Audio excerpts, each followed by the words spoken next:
En esta unidad nos vamos a enfocar en los aceros aleados y el efecto de cada uno de los elementos aleantes en la microestructura y las propiedades mecánicas de estos aceros. El propósito de los elementos aleantes puede ser muy variado, desde aumentar la templabilidad del acero, mejorar su resistencia mecánica, mejorar sus propiedades mecánicas a altas o bajas temperaturas, mejorar la tenacidad y la resistencia al impacto, mejorar la resistencia al desgaste para mantener el filo de una herramienta, mejorar la resistencia a la corrosión, entre muchos otros. Si recordamos de clases pasadas, cuando uno de estos elementos aleantes forma una solución sólida en el hierro alfa, se produce un efecto de endurecimiento debido a las deformaciones y los campos de tensiones que se forman en la estructura cristalina. Como vemos, el endurecimiento será mayor cuanto más elevadas sean estas curvas, en donde en ordenadas tenemos la dureza y en abscisas tenemos el porcentaje del elemento aleante, y vemos que el cromo o el tungsteno producen poco endurecimiento, en cambio elementos como el silicio, el manganeso y el níquel producen un endurecimiento muy fuerte en la aleación con bajos porcentajes de aleante. Entre los elementos moderados tenemos el molibdeno y el vanadio. Cada uno de estos elementos aleantes afecta fuertemente la estabilidad de fases. En este diagrama de fases tenemos algunos elementos como el carbono, el nitrógeno y el cobre que estabilizan ligeramente la austenita. Como vemos, tenemos para el hierro puro un campo de austenita que representa este segmento de aquí, y a medida que aumentamos el porcentaje de carbono o de cobre o de nitrógeno, este campo de la austenita va haciéndose mayor. Sin embargo, este efecto de estabilidad de la austenita es muy moderado. Tenemos otros elementos que estabilizan la austenita de forma mucho más fuerte, como por ejemplo el manganeso y el níquel, que aquí vemos que abren el campo de la fase austenita gamma, de tal forma que incluso podemos tener en un determinado porcentaje de aleantes una estructura 100% austenita a temperatura ambiente. También tenemos otro grupo de aleantes que son los que, combinados con el hierro, estabilizan y amplían el campo de la fase ferrítica. Por ejemplo, el cromo, el molibdeno, el aluminio, el silicio. Cuando el hierro está combinado con cromo, molibdeno, aluminio o estos otros, el campo de la fase ferrita crece notablemente.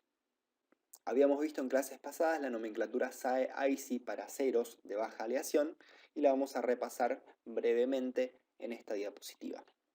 Tenemos los aceros al carbono, que son los de la serie 1000, en donde los últimos dos números representaban el porcentaje de carbono. También tenemos la serie 1100 y 1200, que son los aceros resulfurados y refosforizados, en donde se le aumenta el porcentaje de azufre y de fósforo, de tal manera que aumente la maquinabilidad de estos aceros. Al maquinar una barra de este material, la viruta se desprende más fácilmente, facilitando el proceso de maquinado y mejorando la superficie luego del maquinado. También tenemos la serie 1300, que son los aceros al manganeso.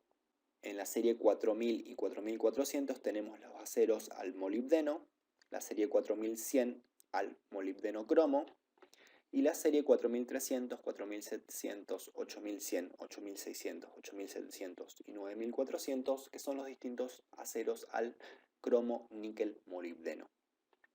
La serie 4600 y 4800 es para los aceros al molibdeno níquel, y la serie 5000, 5100 y 5200 aceros al cromo. Y finalmente, la última de las series que vamos a ver son los aceros al cromo vanadio, que corresponden a la serie 6100. La serie 1300, como dijimos anteriormente, es la serie de aceros al manganeso. El manganeso es un estabilizador de la austenita, es decir, de la fase FCC gamma. Además, aumenta la resistencia y la dureza debido a que forma una solución sólida con la ferrita BCC, y además refina la estructura de la perlita, aumentando la resistencia del material. Mejora ligeramente la templabilidad, y existen algunas aplicaciones de estos aceros, como por ejemplo en algunos engranajes o ejes para maquinaria. Aquí tenemos dos aceros, el 1330 y el 1340, templado y revenido, a distintas temperaturas de revenido, y con unas tensiones de rotura que oscilan entre los 700 y los 1800 megapascales, con límites elásticos que oscilan de los 500 a los 1600 megapascales. Y las elongaciones a la rotura van del 9-10% hasta el 22%, dependiendo de la temperatura de revenido. Si se fijan, siempre hay una relación de compromiso entre la resistencia del material y la elongación a la ruptura del material. Cuando aumentamos la temperatura de revenido, menor será la tensión última, pero mayor será el porcentaje de elongación del material a la rotura. Los aceros al níquel corresponden a la serie 2000. El níquel es un estabilizador de la fase austenita FCC, igual que el manganeso, y además tiene la propiedad de refinar los granos de ferrita, aumentando la dureza de la aleación siguiendo la ecuación de Hall-Pech. El níquel es completamente soluble en austenita y altamente soluble en ferrita. Al disolverse en la ferrita aumenta la resistencia y la dureza por endurecimiento en solución sólida.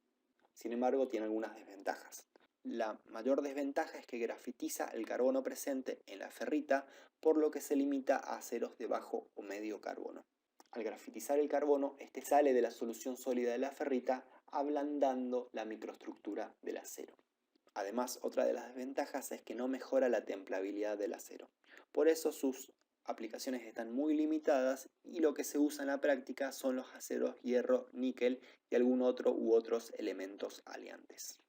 Aquí tenemos algunos aceros con níquel y molibdeno y distintos porcentajes de carbono, y vemos que su tensión última oscila entre 600 y 800 megapascales y su límite elástico entre 500 y 600 megapascales, con elongaciones a la ruptura del orden del 20%. Los aceros al cromo corresponden a la serie 5000. El cromo es un estabilizador de la fase ferrita BCC, es menos costoso que el níquel y aumenta la templabilidad del acero. El endurecimiento se da por dos mecanismos: por solución sólida en aceros de bajo carbono y por la precipitación de carburos de cromo muy duros en aceros de alto carbono. Sin embargo, estos carburos reducen la ductilidad, por lo que muchas veces son indeseados en la aleación. Una de las desventajas del cromo es que promueve el crecimiento de granos y esto hace que baje la dureza y la resistencia de la aleación.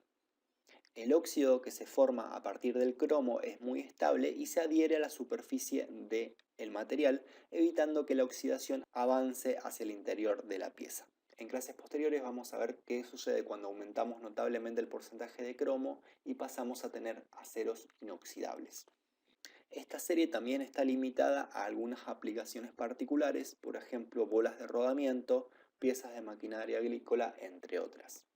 Aquí tenemos algunas series como las 5130, 5140, 5150 y 60, en donde, dependiendo de la temperatura de revenido, tenemos un amplio rango de propiedades mecánicas, tanto en tensión de rotura, límite elástico y elongación a la ruptura.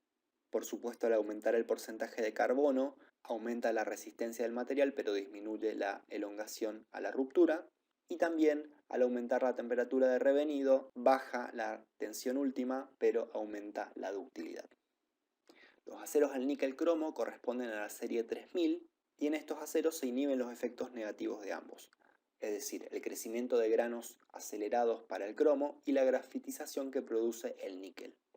Y se potencian los efectos positivos, el aumento de tenacidad y ductilidad para el lado del níquel y la mejora de la templabilidad y la resistencia del desgaste por parte del cromo. Sin embargo, sus aplicaciones son muy limitadas debido a la masividad en el uso de los aceros al níquel cromo molibdeno. Aquí tenemos un par de aleaciones al níquel cromo con sus respectivas composiciones químicas y bajo condiciones de temple, y vemos que la tensión última oscila entre los 700 y los 900 megapascales, el límite elástico entre los 500 y los 850 megapascales y la elongación a la rotura entre el 13 y el 20% aproximadamente. Los aceros con molibdeno de la serie 4000 tienen un amplio uso en la industria. El molibdeno aumenta la tensión de rotura y sube el límite elástico del acero, y fundamentalmente aumenta notablemente la templabilidad del acero, haciendo que alcancemos estructuras 100% martensíticas con una relativa facilidad. Es decir, corre hacia la derecha notablemente la nariz de la curva TTT, haciendo que logremos estructuras 100% martensíticas en medios de temple lentos como el aceite o incluso el aire. Algunas de las series importantes son las del cromo molibdeno, que son las del 4100. Dentro de esta serie, el acero 4140 es uno de los más utilizados en la industria debido a su media templabilidad y bajo costo, su resistencia mecánica es buena y son relativamente baratos al no tener el níquel, que es un elemento caro. Como contienen cromo, son susceptibles a la formación de carburos de cromo durante el revenido, por lo que están limitados a ser aceros de medio carbono. Los aceros al níquel molibdeno de las series 4600 y 4800 poseen alta resistencia y ductilidad debido al níquel y una buena templabilidad debido al molibdeno. Los aceros al níquel cromo molibdeno, como por ejemplo la serie 4300, 4700 o 8000, combinan una buena templabilidad, tenacidad, resistencia y ductilidad. Al tener dos elementos como el molibdeno y el cromo que aumentan la templabilidad, hace que estas aleaciones sean muy utilizadas cuando necesitamos una estructura 100% martensítica. El níquel a la vez le otorga resistencia y ductilidad a la aleación. Uno de los aceros más utilizados cuando necesitamos tener una pieza 100% martensítica es el 4340, que posee una muy buena templabilidad y tiene unas muy buenas propiedades mecánicas con un costo medio. Aquí tenemos tres aceros distintos, el 4140, el 4340 y el 8640, con sus temperaturas de revenido y sus respectivas tensiones de rotura, límite elástico y elongación a la ruptura. Vemos que tenemos un muy amplio rango de propiedades mecánicas, cuyas tensiones a la rotura oscilan entre los 700 y los 1800 megapascales, su límite elástico oscila entre los 800 y los 1600 megapascales y su deformación a la ruptura va del 8 al 22%. En la industria generalmente se pueden conseguir barras de 4140 y de 4340 sin problemas, porque son aceros muy difundidos a nivel comercial. Y finalmente los aceros que contienen vanadio están limitados a algunas aplicaciones porque el vanadio es un elemento muy costoso. Generalmente no se lo encuentra como aceros al hierro vanadio, sino que se los encuentra como aceros al hierro cromo vanadio de la serie 6100. El vanadio refina los granos de ferrita y además forma carburos de vanadio que son muy duros, aumentando la dureza y la resistencia de la aleación. Las propiedades mecánicas son similares a los del hierro cromo níquel, pero los aceros al vanadio tienen una mayor deformación a la ruptura y límite elástico que los del hierro cromo níquel.